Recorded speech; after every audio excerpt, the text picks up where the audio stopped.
فاطمہ نامی عورت چوری میں پکڑی گئی، چوری میں پکڑی گئی تو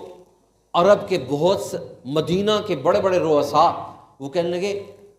کسی کو خود بات کرنے کی جرأت نہ ہوئی تو ایک آدمی کو کہا کہ آپ بات کریں،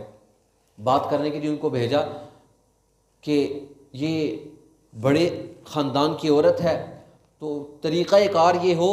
کہ اس کا جرمانہ لاد دیا جائے اور اس کے ہاتھ کٹنے سے بچ جائیں۔ قرآن مجید کا حکم ہے والسارق والسارقۃ فاقطعوا ایدیہما، چور عورت ہے یا چور مرد ہے، فاقطعوا ایدیہما، ہاتھ اس کے کاٹے جائیں گے۔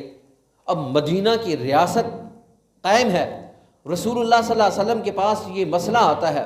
رسول اللہ صلی اللہ علیہ وسلم کا چہرہ متغیر ہو گیا۔ صحابی کہتے ہیں فتغیر وجہ رسول اللہ صلی اللہ علیہ وسلم، حضور کا چہرہ سرخ ہو گیا، اور آپ نے فرمایا